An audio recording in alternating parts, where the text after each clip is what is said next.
आदरणीय वकील साहब बैठे हैं, सरपंच साहब जो आपकी पिंपासर कमेटी के अध्यक्ष भी है। सरपंच साहब ही है क्या बदल दिए कोई अध्यक्ष? सरपंच साहब है, पिंपासर कमेटी के अध्यक्ष हैं।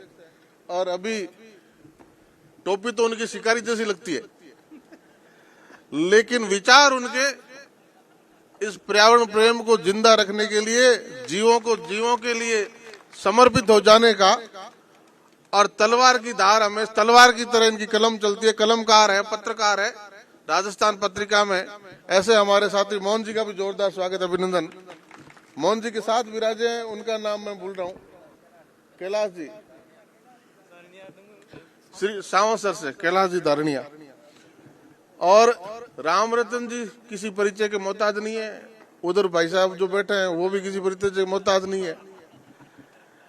और ये नौजवान साथी खड़े हैं और आप सब जो बैठे हैं, देखो गुरु जम्बेश्वर भगवान ने ये 575वां आप 1 वर्षीय हीरक जयंती समाज सुधार अभियान आपने नाम रखा है। इसका मतलब इन नियमों को हमारे बीच में प्रतिपादित हुए 575 वर्ष हो गए। चलो गुरुदेव के जन्म को 575 वर्ष हो गए, लेकिन जिस पवित्र आत्मा भगवान का अवतार, कृष्ण का अवतार इस धरती पे आया, तो उसी दिन से इन सारी बातों का सूत्रपात हो गया। और इस भक्ति काल के उस दौर में जब आडंबरों का, कुरीतियों का दौर था और मुगलों का शासन था, उस दौर में भक्ति काल में जब स्वयं कृष्ण अवतार के रूप में इस पवित्र धरती पर आए, तो ये हमारी धरती का अहोभाग्य, हम सब का अहोभाग्य है। और उन्होंने अपने जीवन दर्शन में 51 वर्ष की समरातल दौरे की तपस्या के बाद जिस विचार के साथ, जिन 29 नियमों के साथ जिस पंथ का प्रादुर्भाव किया, उनके श्रीमुख से जिस पंथ का प्रादुर्भाव हुआ, उस सब को मानने वाले अनुयायी लोग हम हैं। और उस वक्त जिस बात का फगलू राम जी चिंता कर रहे हैं, उस वक्त गुरु जम्बेश्वर भगवान ने जब इस पंथ का प्रतिपादन किया, सूत्रपात किया, तो जिनने 29 नियम माने वो बिश्नोई कहलाया। क्यों गुरुदेव? यही बात थी, जिसने 29 नियम माने वही बिश्नोई कहलाया। गुरुदेव की वाणी पे चला, उनके नियमों पे चला, उनको आत्मसात किया, तब तो कोई संकल्प पत्र भरवाया नहीं था, लेकिन उनका संकल्प मजबूत था, ऐसा हमारे पुरखों का, कि वो अपने आसपास की घटती कुरीतियों से पीड़ित थे, परेशान थे।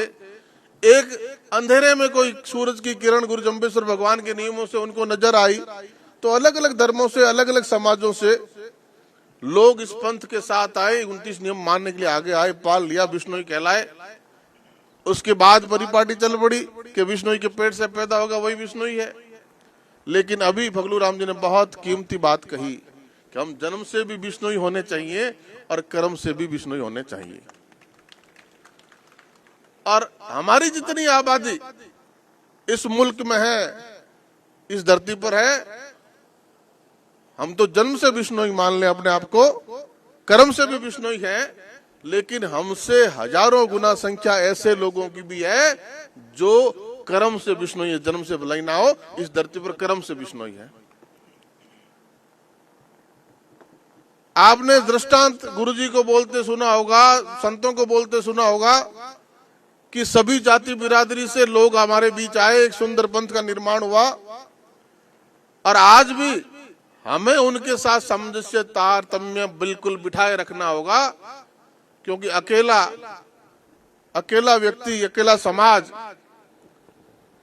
इन सब बातों से पार नहीं पा सकता। आज सहकार का जमाना है। सहकार का भाव जब तक हमारे बीच में, हमारे अंतर्मन में नहीं होगा, हम अकेले कुछ नहीं कर पाएंगे। सबको साथ लेना होगा, जो जन्म से बिश्नोई है, जो कर्म से बिश्नोई है, सभी को सहेजते हुए हमें इस गुरु महाराज के इस धर्म के रथ पे, सबको धर्म के मार्ग पे आगे बढ़ाना है। ये मत सोचना कतई मन में कि आज आपकी संख्या कम है तो ये सफल होगा कि नहीं होगा। आज यहाँ कम लोग बैठे हैं, साधु संतों की संख्या कम है, सामाजिक काम करने वाले लोगों की संख्या कम है, सामने सुनने कम है, इसलिए क्या पता ये हमने सूत्रपात किया, शुरुआत की है, कितनी सिरे चढ़ेगी, कितनी आगे बढ़ेगी। अगर ये बात गुरु जम्बेश्वर भगवान सैकड़ों वर्ष पहले सोच लेते कि इस कुरीतियों के दौर में इस अंधकार में जीवन में मेरी बातों को कौन से लोग मानेंगे, कितने लोग मानेंगे? मैं इतना प्रयास करूंगा, इतनी तपस्या के बाद में कोई बात कहूंगा तो कितने लोग मानेंगे? अगर ये संशय उनके मन में होता तो आज ये स्थितियां नहीं होती। आज देश दुनिया में आपकी ख्याति है, आपकी बुलंदियां, आपकी ऊंचाइयां, जिन बात के लिए आप जाने जाते हो, जिन बात के लिए आप ख्यात हो, विख्यात हो, वो बातें नहीं होती। इसलिए कोई भी शुरुआत जब होती है वो शुरुआत इसी तरह होती है। और हम तो शुरुआत नहीं कर रहे, हम तो एक सुधार की एक नए सिरे से शुरुआत कर रहे हैं। हम तो उन्हीं बातों को पुनः समाज में प्रतिष्ठापित करना चाह रहे हैं, स्थापित करना चाह रहे हैं, उन्हीं मूल्यों को वापस से स्थापित करना चाह रहे हैं जिन मूल्यों का कुछ न कुछ हास समय में कालांतर में होता गया है। कुरीतियों से दूर होने के लिए हमें जिस बात के लिए गुरु जम्बेश्वर भगवान ने बिश्नोई बनाया, हमारे अंदर भी वापस से कुरीतियां समाज में आती जा रही है। हम आडंबरों से गिरते जा रहे हैं। तो उन स्थितियों से हम दिखावे का जीवन जीने लगे हैं, यथार्थ के धरातल पे चलना बंद कर दिया है। हम देखा देखी करने लगे हैं, होड़ करने लगे हैं, और इन सब में हम हमारे असली मुद्दे को, असली रास्ते को भूलते जा रहे हैं, और इससे हमारा विकास अवरुद्ध हो रहा है। ये आपको समझना होगा। क्या स्वार्थ हो सकता है इन साधु संतों का? 500 से ज्यादा शुगर रहती है। दिन में कितने इंजेक्शन लेने पड़ते होंगे शुगर कंट्रोल के लिए? फिर भी इन्होंने शुरुआत की तो आपके इस समाज के भले के लिए करी। फगलू राम जी अच्छे किसान हैं, अपनी खेती बाड़ी करते हैं, अपने जीवन में व्यस्त है, और पाली वैसे भी हमारी कम संख्या वाला जिला है। तो पाली का व्यक्ति आगे आता है, धर्म रथ सजा के लाता है, रात भर चलता है, सुबह मुकाम आता है, आपको लेके यहाँ मुकाम में, यहाँ धर्मशाला में आता है। तो क्या स्वार्थ है इनका? रामरतन जी यहाँ बालाजी में बैठे हैं, आपके हम सब के बीच में 24 घंटे यही चिंतन है, यही मंथन है। हमने 5 किताबें लिख दी। 5 किताबों में इनका अनुभव है। इन्होंने महसूस किया होगा, देखा होगा, समाज के लिए जो चिंतन मंथन कोई विचारक व्यक्ति करता है तभी तो किताब लिखता है, और किताब से बड़ा मार्गदर्शक कोई हो नहीं सकता। इसलिए किताबों को हमें अपना साथी बनाना है। गुरु महाराज के बताए हुए नियमित जो गुरु जी ने लिखा है, जो हमारे संत समाज ने लिखा है, धर्माचार्यों ने लिखा है, उसको हमें हमारा साथी बनाना है, सारथी बनाना है। तभी हम धर्म रथ की इस ध्वजा को और बुलंदियों पे ले जा पाएंगे। आप सब लोग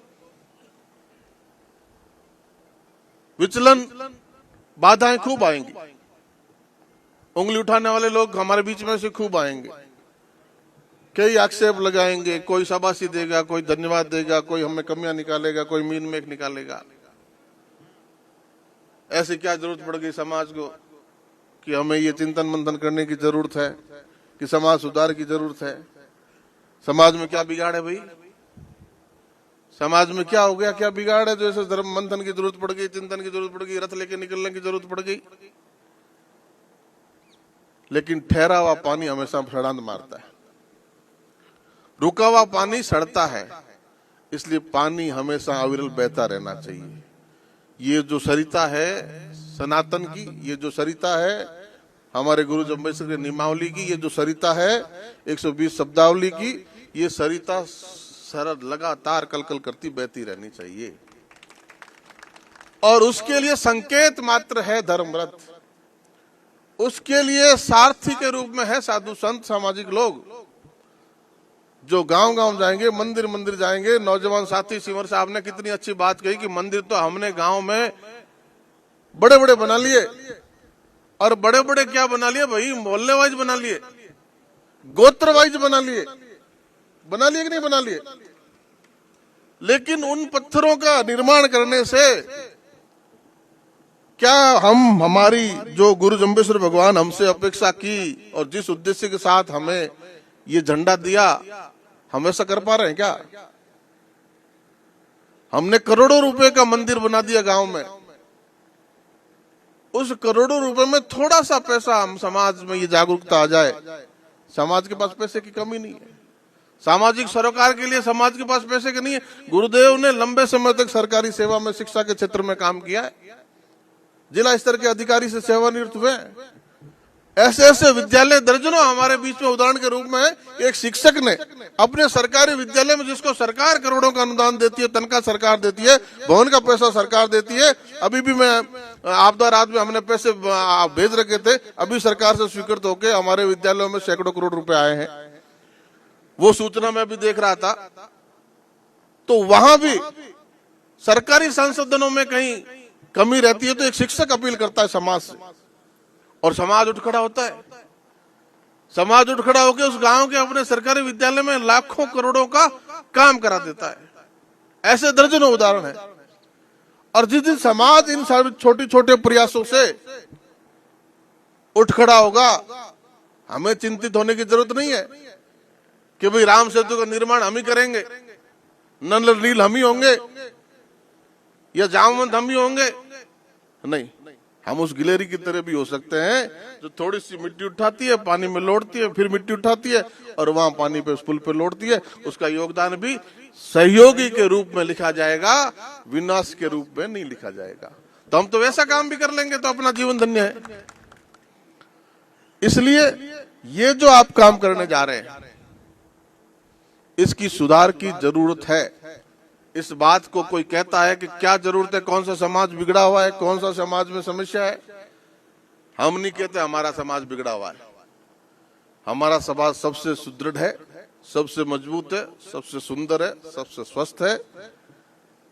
लेकिन हम आम जीवन की दिनचर्या में देखते हैं कि सामाजिक ताने बाने में बहुत गतिरोध आ गए हैं, सामाजिक ताने बाने में त्रुटियां आ गई है, सामाजिक ताने बाने में मनभेद इतने बड़े हो गए हैं कि अब साथ में बैठने का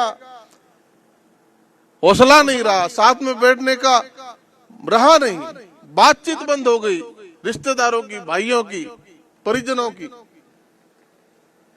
तो क्या उसके लिए समाज को चिंतन नहीं करना पड़ेगा? आमने सामने रिश्ते, हमारे आमने सामने बेटियां ले रखी है, बेटियां दे रखी है, 4-4, 5-5, 6-6 रिश्ते एक एक परिवार में है। एक रिश्ते में त्रुटि आ गई तो 6 पे संकट खड़ा हो गया। ये रोज समाज में देखते हो कि नहीं देखते हो? और नहीं देखते तो मेरे पास सुबह से शाम तक बैठा करिए, एक दिन बैठिए, ऐसे दर्जनों किस्से आ जाएंगे आपके पास। भाई भाई के लिए, जमीन के लिए लड़ रहा है, छोटी सी बात के लिए लड़ रहा है। जिस उन झगड़ों को मिटाने का कौन प्रयास करेगा?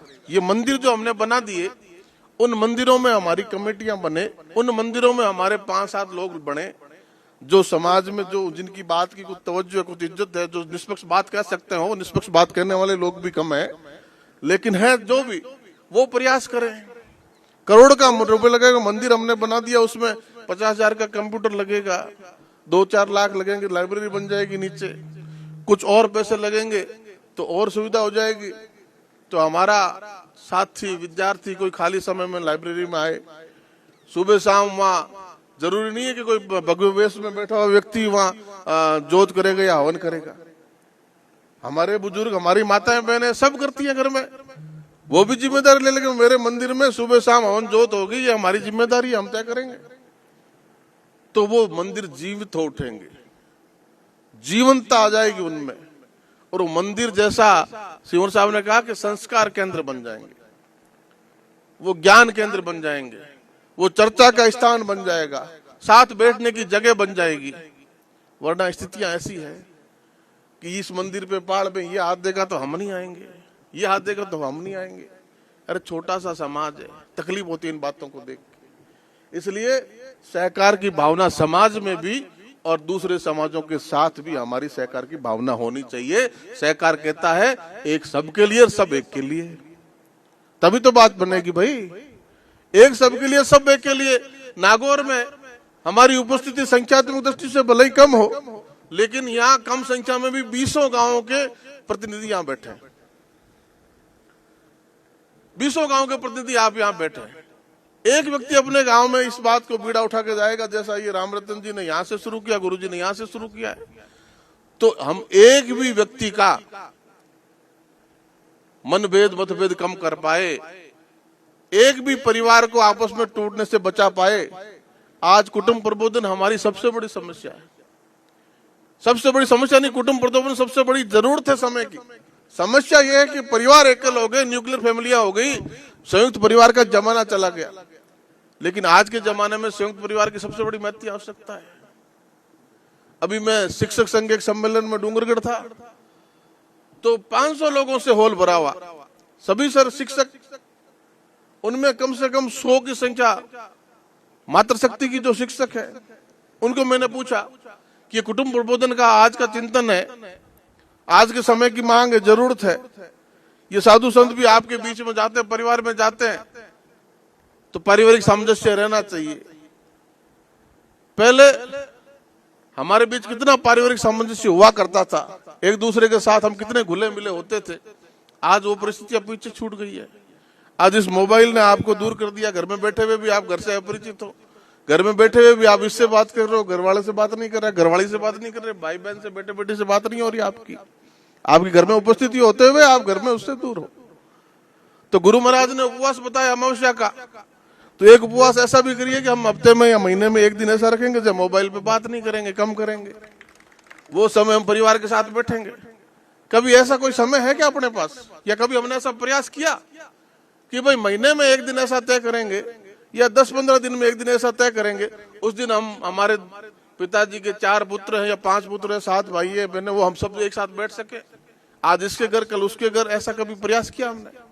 ये सारी बातें प्रयास करने की है, और इन प्रयासों से मजा आएगा, उसको भी आएगा, हमें भी आएगा, समाज भी मजबूत हो जाएगा। और छोटे छोटे मनभेद जो करते करते करते करते बड़े बड़े मतभेद खड़े हो जाते हैं। छोटी छोटी लड़ाइयां हैं, थाने तक कचहरी तक पहुंच जाती है। हम जैसे लोग जो कहते हैं कि हम किसी पचड़े में नहीं पड़ेंगे, तुम भाइयों का झगड़ा मिटाओ, तो दोनों नाराज, एक का पक्ष ले ले तो वो नाराज, और दोनों को नमस्ते कर दे तो दोनों नाराज। तो ये बात सामाजिक लोगों को तय करनी पड़ेगी, सामाजिक मतभेद दूरियां खत्म करनी पड़ेगी। और कुटुंब प्रबोधन तो बहुत बड़ी आत्महत्या आवश्यकता है, जो चिंता बुजुर्ग ने करी कि एक 18-21 साल की बेटी को पाल पोस के बड़ा किया, और भानु जी उसका किसी से आंखें चार हुई, अनुराग हुआ, प्रेम हुआ, वो चली गई, और कोर्ट कचहरी में लेके आए तो बोली मैं इनको पहचानती नहीं। क्या बीते कि भाई जिस माँ बाप ने उसको 20-21 साल पाल पोस के बड़ा किया है। और ये समस्या कैसे मिटेगी? आप डंडे के जोर पे मिटा नहीं सकते, जोर जबरदस्ती तो मिटा नहीं सकते। कानून संवैधानिक उसको हक है, अधिकार है, अपना जीवन जीने का स्वतंत्रता है उसको। लेकिन ये समस्या आप कुटुंब प्रबोधन से मिटा सकते हो। जिस दिन आप कुटुंब प्रबोधन में इस चिंतन मंथन करने बैठेंगे, जिस दिन आप में ये परिवार एक साथ बैठेगा, बात होगी, मुलाकात होगी, दूरियां खत्म होगी और बातचीत होने लगेगी, तो वो सारी बातें मैं अपने मन की पिताजी से कह पाऊंगा, मैं मेरे मन की माँ से कह पाऊंगा, भाइयों से कह पाऊंगा, बहन से कह पाऊंगा। और समय रहते किसी के मन में कुछ परिवार के लोगों को पता चलेगा तो बात होगी। एकदम ऐसा हो जाने पर तो फिर यही बात होगी कि मैंने तो पहचानते नहीं भाई आपको। इसलिए इन चीजों की जरूरत है। प्रयास छोटा जरूर है, संख्या कम जरूर है, लेकिन हमेशा अगवा करने वाले लोग इतने ही होते हैं। आप भीड़ का हिस्सा नहीं हो, आप नेतृत्व करने वाले लोग हो, जो समाज में समय के साथ जो विचलन आया है, जो भटकाव आया, उसकी चिंता आपने करी है। उस चिंता के लिए आप यहाँ एकत्र आए हो, उस चिंता के लिए आप रथ लेके निकले हो, और चिंता के लिए आप रथ गांव में ले जाओगे। छोटे छोटे बच्चे देखेंगे भी ये क्या रथ है। रोज तो पिकअप गांव में आती है, उसमें ऐसा तो फोटो नहीं होता, ये झंडे नहीं होते, माइक नहीं होता। पिकअप तो गांव में हजारों घूमती है, सैकड़ों घूमती है। लेकिन आज ये खास पिकअप क्या है भाई, जो रथ है, धर्म रथ है। तो बच्चों में कौतूहल होगा, वो घर पे जाके बात करेंगे कि रथ आया है। आप गांव में जाओगे, मंदिर पे जाओगे, 100-50 बड़े गांव में ज्यादा संख्या होगी, छोटे गांव में कम संख्या होगी। तो धीरे धीरे सुधार होगा। आज हम लोग इन बातों से कब पार पाएंगे? दिखावा का जीवन जीना कब बंद करेंगे? होड़ाहोड़ कब बंद करेंगे? इसने 2 मंजिल का घर बनाया तो मेरा तो 3 मंजिल का होना चाहिए। उस 3 मंजिल का घर बनाने के चक्कर में आप 20 बरस का जो मेहनत किया, खून पसीना कम बहाया, आपने मेहनत की 20 बरस का, आपने 6 महीने में लगा दिया। घर तो उतना ही है जिसमें अपना काम चल जाए, उसकी साफ सफाई हम कर पाए, उतना पर्याप्त है। लेकिन 2 मंजिल का पड़ोसी ने बनाया तो मेरा इससे बड़ा होना चाहिए, 3 मंजिल का होना चाहिए। 20 बरस तुमने हाथ पसीने की कमाई करके मेहनत से जोड़ा पैसा 6 महीने में लगा दिया, और 20 महीने जो मेहनत करके वो वापस जीरो पे खड़े हो गए, वापस से उसी शुरुआत करो। शादी आई घर में, 20 वर्ष का कमाया हुआ एक साथ लगा दिया, दिखावे के लिए, लोगों को बताने के लिए। आपको क्या लगता है, आप अपने घर में बड़े शानो शौकत से शादी करते हैं, हजारों लोगों को काट देते हैं, क्या हजारों लोग आपसे परिचित है क्या? उन हजारों लोगों को आप जानते हो क्या? उन हजारों लोगों को आप उनके जा पाओगे क्या? ये कार्ड बांटने की होड़ के लिए कार्ड बांटना। अफरा तफरी में ना मेहमान से मिल पाते हो, ना परिवार के लोगों का ख्याल रख पाते हो, ऐसी शादियों में क्या रखा है भाई? आप अपने परिवार के लोगों को बुलाइए, जो आपके नजदीकी रिश्तेदार उनको बुलाइए। एक छोटा सा समागम होना चाहिए जहां एक दूसरे से बात कर पाओ, मिल पाओ, अवगत कर पाओ, उनको अटेंड कर पाओ, वरना मेले जैसा माहौल कर देते हो शादियों में। और बड़ी शानो शौकत को समझते हो कि मैंने तो 5000 कार्ड बांटे, मेरे 4000 कार्ड बांटे। वो आपके कार्ड दिया हुआ आता जरूर है, लेकिन मन से वही 500 लोग आते हैं जिनको वास्तव में आपको बुलाना चाहिए। मन से वही 500 लोग आते हैं, बाकी 4500 लोग वो आते हैं कि कार्ड दे दिया, जाना पड़ेगा, जाना पड़ेगा, बान भरानी पड़ेगी, 100 रुपए की बान के लिए 1000 का तेल जलाना पड़ेगा, ट्रैफिक में फंसना पड़ेगा, समय खराब करना पड़ेगा। वो आपको शुभकामना देके जाता हुआ मैं नहीं मान सकता। तो फिर क्या ओडा ओडा है? कब सुधरेंगे अपन? मैं पुष्करणा समाज के कार्यक्रम से आ रहा हूं। पुष्करणा समाज ना तो आपके जितना व्यापारी है, अपने सीमित दायरे में रहता है, और उस 4 दीवारी के अंदर मजे से रहता है, और संपन्नता पैसे से नहीं आती। सरपंच साहब करोड़पति है, मेरे से बहुत ज्यादा पैसा इनके पास है, या सरपंच साहब से भी ज्यादा करोड़पति पीछे बैठे भाई साहब, वो सरपंच साहब से भी 4 गुना बड़े पैसे वाले हैं, पर पैसे से क्या खुशी आती है? क्या पैसे से खुशी खरीदी जाती है? क्या पैसे से प्रोस्पेरिटी आती है, खुशी नहीं आती। और आजकल विकास के पैरामीटर बदल चुके हैं। अब पैसे से, प्रोस्पेरिटी से देश की जीडीपी नहीं नापी जाती। हैप्पीनेस इंडेक्स क्या है वो पूछा जाता है, कौन से देश का इतने पैसे होने के बावजूद भी आप खुश कितने हैं, वो पूछा जाता है। उसमें हमारी स्थितियां है क्या? हम तो इतने कुंठित हो गए, इतना हमारे दिमाग में कचरा भर गया कि हम अपनी समस्याओं का ध्यान ही नहीं दे रहे। उन अपनी समस्याओं से तो हम परेशान है ही नहीं, हम तो पड़ोसी आराम से क्यों उस समस्या से परेशान है। क्यों भाई? पुष्करणा समाज का उदाहरण मैं आपको देता हूं। पुष्करणा समाज सही मायने में प्रोग्रेसिव समाज है, और आप जिनको पिछड़ा समाज बोलते हैं हम, कि SC ST का ये पिछड़े हुए लोग हैं, उन समाज भी, वो भी हमसे बहुत प्रोग्रेसिव समाज है। मेघवाल समाज का सामूहिक विवाह समारोह होता है, नायक समाज का सामूहिक विवाह समारोह होता है, और जो आर्थिक दृष्टि से हमसे 1000 गुना आगे हैं, वैश्य समाज, माहेश्वरी समाज, जैन समाज, उनके सामूहिक समारोह होते हैं शादियों के। और पुष्करणा समाज का तो ओलंपिक सावा होता है, पहले 4 वर्ष में होता था, अब 2 वर्ष में होता है। एक दिन एक छत के नीचे सैकड़ों शादियां होती है, हजारों शादियां होती है। तो क्या वो पिछड़े लोग हैं, या हमसे कम पढ़े लोग हैं, हमसे कम पैसे वाले लोग हैं? जो वैश्य समाज, जो पिछड़ा हुआ समाज, जो सामूहिक सावे करता है, मैं मानता हूं वो प्रोग्रेसिव समाज है। प्रोग्रेसिव समाज है जो एक छत के नीचे सैकड़ों बेटों बेटियों की शादी कर देता है, हजारों बेटों बेटियों की शादी कर देता है, उसी सावा में, उसी मुहूर्त में और उसी खर्चे में जहां आप एक शादी करते हो। आपके पास कोई कमी है? आपकी तो मूंछ की लड़ाई है कि भाई इसने शादी करी, उससे ज्यादा बड़ी मैं करूंगा, उससे ज्यादा लोगों को मैं बुलाऊंगा, उससे ज्यादा खर्चा मैं करूंगा। अरे आपके पास पिंपासर में इतनी सुंदर व्यवस्था है, आपके पास मुकाम में इतनी सुंदर व्यवस्था है, आप हजारों लोगों को, लाखों लोगों को बुला के पंक्तिबद्ध भोजन करा सकते हैं। आप हजारों मंडप वहां सजा के हजारों बेटियों की एक साथ शादी कर सकते हैं। एक खर्चे में आप, एक शादी के खर्चे में हजारों शादियां कर सकते हैं। कहां कमी है आपके पास? पैसा किसका बचा? आपका बचा ना।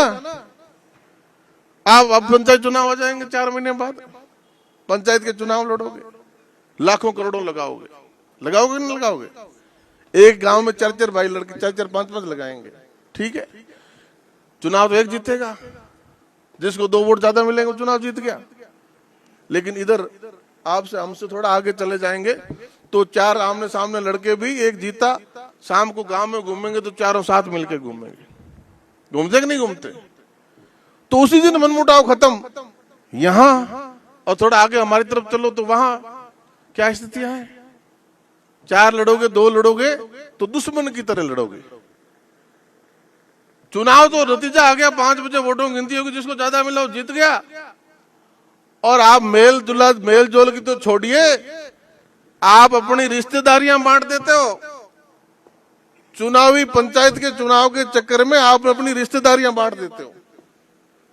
आप आना जाना बंद कर देते हो एक दूसरे के शादी ब्याह में।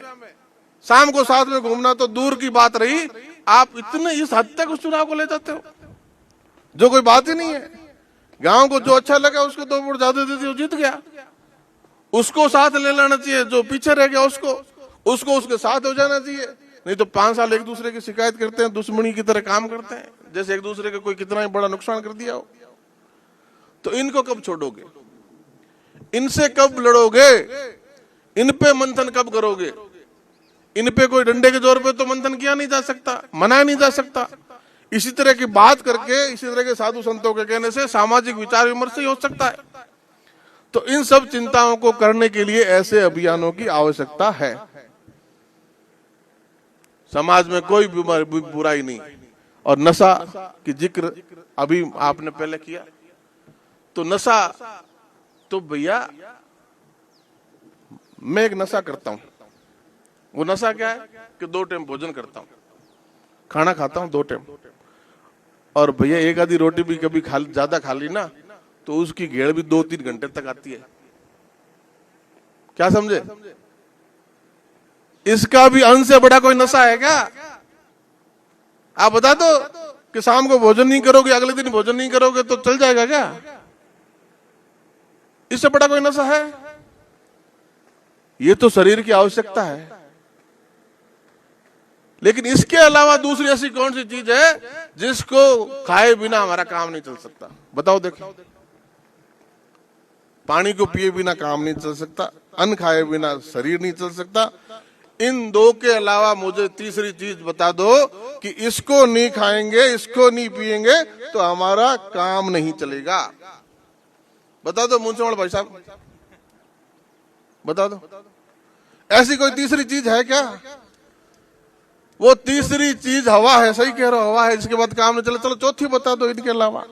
अन्न और पानी और हवा के अलावा बता दो कि इसके अलावा तो हमारा काम नहीं चलेगा। बता दो। क्यों डोडा पोस्ट हमारे बीच में है? क्यों शराब हमारे बीच में है? जो नियम गुरु महाराज का पहला नियम है। आप 29 तक कब पहुंचोगे भाई? है? और 29 तक नहीं पहुंचोगे तो 20 और 9 विष्णु कैसे रहोगे? तो हवा, पानी और अन्न के अलावा ऐसा कोई नशा मुझे दुनिया में नजर नहीं आता जिसके बिना आपका जिंदगी नहीं चल सकती, काम नहीं चल सकता। और इस लालच में आप कितना बड़ा नुकसान खुद का करते हो, कितना बड़ा नुकसान समाज के युवा का करते हो, जिससे आप उम्मीद करते हो कि वो आगे बढ़ के समाज का नेतृत्व करेगा, आपके परिवार का नेतृत्व करेगा, आपका परिवार का भार उसके कंधों पर होगा। अरे जब कंधों में दम नहीं होगा तो भार कहां से उठाएगा? वो पैरों में दम नहीं होगा, भार कहां से उठाएगा? आजकल तो आप मेडिकेटेड नशे की तरफ बढ़ गए। एमडी क्या चीज है भैया? जो जानबूझ के हम अपने आप को बर्बाद कर रहे हैं, जानबूझ के गलत रास्ते पे नौजवान को ले जा रहे हैं, जानबूझ के उस नौजवान के स्वास्थ्य को खराब कर रहे हैं। इससे बड़ी कोई दौलत है आपको जो खुदा ने बख्शी है, भगवान ने दी है आपको? Health is wealth. इससे बड़ा कोई धन है क्या? तो इस तरह के नशे का व्यापार करके कितना धन कमा लोगे, या खा के कितने तंदुरुस्त हो जाओगे, कितने स्वस्थ हो जाओगे भाई?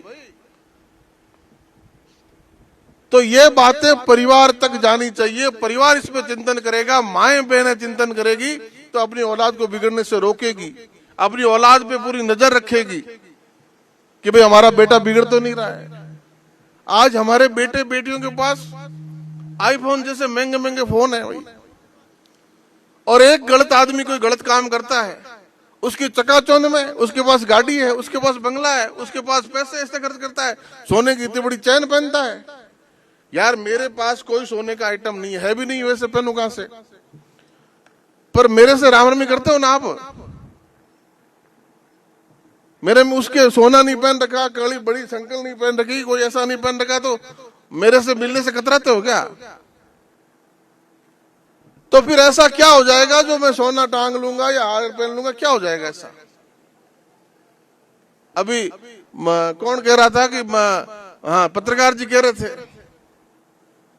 कि आप इतना सोना खरीदते हो, उस सोनों को कभी वापस जिससे खरीदो उसके पास लेके जाना कभी, कि भाई जितने पैसे मैंने दिए थे उतने पैसे तू दे रहा है कि मेरे को वापस? रात रात भी नहीं लेता ना, तो जितने पैसे में मैं आप खरीद के लाए उस पैसे में वो हाथों हाथ 24 घंटे में वापस ले रहा है क्या? तो आपका इन्वेस्टमेंट क्या हुआ? तो जितनी जरूरत है उतना ही होना चाहिए, दिखावे के लिए क्यों होना चाहिए? वो पैसा आप कहीं सभी सही जगह इन्वेस्ट करो तो आपका पैसा बढ़ेगा कि नहीं बढ़ेगा, जरूरत के समय काम आएगा कि नहीं आएगा। इसलिए इन दिखावे की दुनिया से बाहर निकलो दोस्तों, इन दिखावे से बाहर निकल के यथार्थ में जीवन जीना सीखो। मेरे पास गाड़ी नहीं है तो नहीं है, मैं गाड़ी मांग के काम चला रहा हूं भैया, तो तुम्हें ऐसी क्या जल्दबाजी है कि तुम्हारे पास तो 20-25 साल में ही बहुत बड़ी गाड़ी होनी चाहिए, और ऐसे गलत रास्तों से होनी चाहिए? क्यों होनी चाहिए? और इन रास्तों की मंजिलें कहां है पता है? इन रास्तों का सवेरा क्या है, इन रास्तों की मंजिलें कहां हैं? इन रास्तों की मंजिलें सलाखों के पीछे है कि नहीं है? और फिर वकील करने पड़ते कि नहीं पड़ते? मांगीलाल जी जैसे हाईकोर्ट में करने पड़ते हैं ना। तो फिर क्यों? ये नौजवान साथी मर्दुल कच्चा हुआ एसपी ज्वाइन करने आया नागौर, बीकानेर से निकलते हुए फोन किया कि मैं नागौर ज्वाइन करने जा रहा हूं। मैंने कहा हमारी शुभकामनाएं। अगले दिन बात हुई तो भाई नौजवानों पे नशे का ये बातें घर कर रही है, इस तरह की बातें माफिया लोग पनप रहे हैं, इन पे सख्त कार्रवाई करनी चाहिए। कि बिल्कुल करेंगे, नागौर को सुधार देंगे। उसके 4 दिन बाद एक फोन आता है मेरे पास, इन्हीं गांवों में से। चुनाव में कोई आया तो नौजवान का फोन मेरे मोबाइल में फीड हो गया, रात को 12:30 बजे फोन आया। मैंने सोचा 12:30 बजे फोन आया तो कोई चिंता की बात होगी कि भाई साहब समस्या होगी। क्या हो गया भाई? कि पुलिस ने वहां बेनोई जी का घर घेर लिया। क्यों यार, इतना पुलिस को समय कैसे? रात को 12:30 बजे तेरे बेनोई जी घर घेर लिया, क्या बात, समस्या क्या है? कि साहब वो कोई छोटा मोटा डोडे का काम करते। छोटा मोटा क्या हुआ, कितना हुआ? कि साहब 60-70 कुंटल पकड़ा गया। तो मैंने कहा भैया मेरे पास तो इन बातों के लिए जगह नहीं है। मैंने फोन तेरा 12:30 इसलिए उठा लिया कि क्या पता तेरे कोई व्यक्तिगत समस्या पीड़ा हो गई होगी, लेकिन इस बात के लिए तो मेरे पास कोई गुंजाइश है नहीं। मेरे पास दूर दूर से लोग आते, 400-500 किलोमीटर से आपसे मिलना है, जरूरी काम है भाई। 500 किलोमीटर से मिलने क्यों आ रहे हो? फोन पे बता दो कि नहीं मिल के बताएंगे। मिल के आए तो क्या साहब ये बात है, तो आपको 500 किलोमीटर का आने का जाने का इतना बड़ा नुकसान और कर लिया आपने। मेरे पास इस बात की कोई सिफारिश नहीं है और ना मैं करता। हाँ इतना जरूर है, अगर आपको लगता हो कि मेरा दुर्भावनावश मुझे कहीं फंसा दिया या गलत मेरा कोई रोल नहीं था और मुझे किसी ने जानबूझ के अटका दिया, तो मैं आपके लिए तैयार हूं। उसकी लड़ाई अंतिम प्रयास तक लड़ेंगे और उसके लिए जिसने ये दोष किया उसको दंडित भी करेंगे। ऐसा वाकया एक उधर सीमावर्ती जिले का आया। एक कोई व्यक्ति इस तरह का काम करता था, लेकिन ऐसे साधु संतों की संगत में आने से उसने काम छोड़ दिया तो पुलिस के लोगों ने उसको बड़ी क्वांटिटी में फंसा दिया, जेल चला गया। कौन सुने इतनी बड़ी क्वांटिटी का नाम लेके, कौन सुने? हमने भी नहीं सुना, क्योंकि भाई तुम काम करते थे। लेकिन वहां के समाज के लोगों ने साख दी कि भाई साहब ये करता जरूर था लेकिन इतने वर्षों से नहीं करता, और इस मामले में अक्सर से झूठा फंसाया है और पुलिस के आला अधिकारी शामिल है और इसके जो ज्यादा ही शुभचिंतक है वो लोग शामिल है। हमने उसका पीछा किया, पता चला कि भाई उनकी बात में दम है और वो व्यक्ति गलत फंसा है, तो पुलिस के अधिकारियों को नाक रगड़ के माफी मांगनी पड़ी और उसको रिहा करना पड़ा। तो ऐसी बातों में तो हम आपकी लड़ाई लड़ सकते हैं, वकील साहब भी लड़ सकते हैं, लेकिन भाई आप खुद चला के ऐसा काम करते हैं जो आपको शोभा नहीं देता, जो आपको नियमों में छूट नहीं देता। जिस परिवार में परिवेश में पले बड़े हो, जन्मे हो, वहां आपको इस बात की अधिकारिता नहीं मिलती, वहां इस बात की छूट नहीं मिलती, फिर कैसे? और आपके कितनी संख्या ऐसे लोगों की, मुश्किल से 1-2%, 4%, 95%, आप 2-3-4% लोग, 95% लोगों का जो ओरा है, उन 95% लोगों के ओरा को ढक देते हो। 95% लोग जो मेहनत मजदूरी खेत में खेती किसानी करके अपना जीवन यापन करते हैं, बेटे बेटियों को पढ़ाते हैं, घर से 500-1000 किलोमीटर दूर रह के व्यापार करते हैं, मेहनत करते हैं, पैसा कमाते हैं, उन 95% लोगों के ओरा को, उनके कामों को ढक देते हो। और नेगेटिविटी की चर्चा, आज कलयुग है, कलयुग में नेगेटिविटी की चर्चा ज्यादा होती है, महिमा मंडन ज्यादा होता है, लेकिन वो चंद दिनों के मेहमान है। इस सामाजिक सरोकार का जो काम आपने उठाया है, इस बात की, इस ध्वजा को उठाए रखना, इस ध्वजा को कमजोर नहीं पड़ने देना है, अपने आप में सुधार स्व विवेक से करना है, अपने साधु संतों के मार्गदर्शन में हमें चलना है और गुरु महाराज के बताए हुए नियमों से चलना है और 36 बिरादरी के साथ सामंजस्य बिठा के चलना है, क्योंकि हम तो वो लोग है भाई। दुनिया में जिस बात का उदाहरण दिया जाता है कि गुरु जम्बेश्वर भगवान जिस कुल में, जिस जाति में पैदा हुए, वो क्षत्रिय समाज, क्षत्रिय जाति थी, और जिस नियमों के तहत उन्होंने ये पाल दे के सुंदर समाज का निर्माण, पंथ का निर्माण किया, उसमें 36 बिरादरी के धर्मों के लोग आए और ऐसा सुंदर समाज उन्होंने बनाया। दहेज के चल सकता है सबको, लेकिन रिजल्ट उल्टा आता है भाई। रिजल्ट इसका जस्ट अलग है, इस बात को समझना पड़ेगा आपको, क्योंकि आप गवर्नर होते सहयोग की भूमिका में, सामंजस्य की भूमिका में है नहीं, तो कमी कहां हम में भी तो हो सकती है। तो उन कमियों को ढूंढिए। जो नैसर्गिक गुण आपको गुरु जम्बेश्वर भगवान से मिले हैं, पीढ़ियों पहले मिले हैं, उन गुणों को विकसित कीजिए। उन गुणों को विकसित करके सबको साथ लेके चलिए, परिवार को साथ लेके चलिए, भाइयों को, बेटे बेटियों को, सबको साथ लेके चलिए। समाज के 36 बिरादरी के दूसरे समाज के लोगों के साथ भी हमारा तारतम्य, भाईचारा, सामंजस्य बहुत बेहतर स्थिति में हो, तब जाके हम गुरु जम्बेश्वर भगवान के नियमों को, उपदेशों की सार्थकता को सिद्ध कर पाएंगे।